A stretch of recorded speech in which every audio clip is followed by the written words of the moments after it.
It's getting harder and harder for people who make wild claims like the ones you just heard to win elections on substance.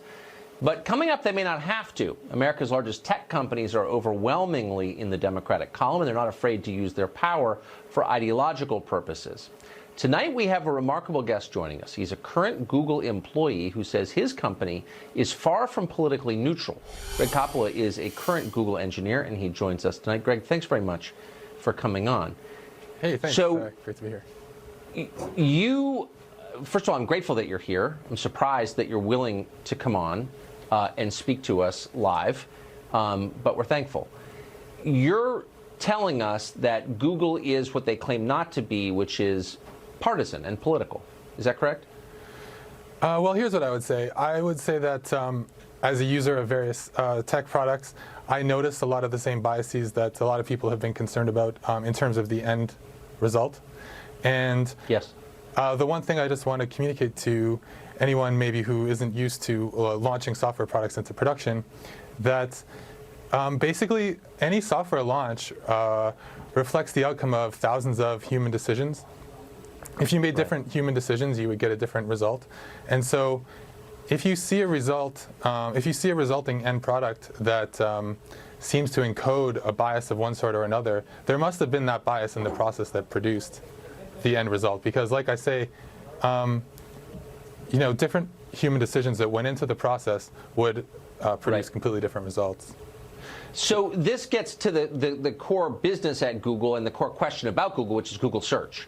And so all human information essentially flows through this portal. And if you ask Google, and I have, how is it sorted? They will say by an algorithm. And the suggestion is that it's unbiased because a machine is doing it. And you're saying that that's not true. Right. In fact, in my experience, as algorithms get more complicated and more advanced, they only have that only means that they have more human decisions going into them.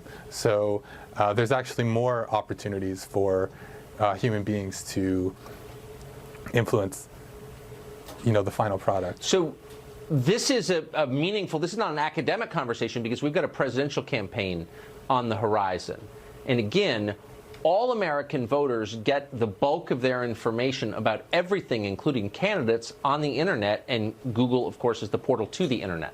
So do you think that the biases you're describing will influence the outcome of the election? How could they not?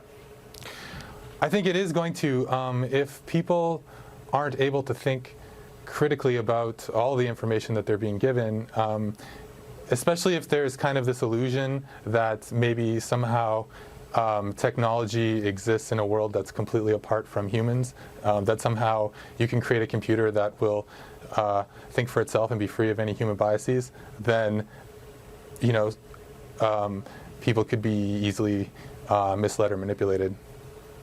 Will you be? So you're basically saying that Google's a liberal company and its liberalism will tilt the presidential election. Are you going to be punished for coming on our show to say this?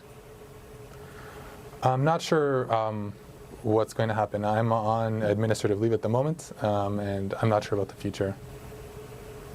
Okay. Well, I hope that you'll come back and tell us what happens. Greg Coppola, thank you very much for that. Thanks very much.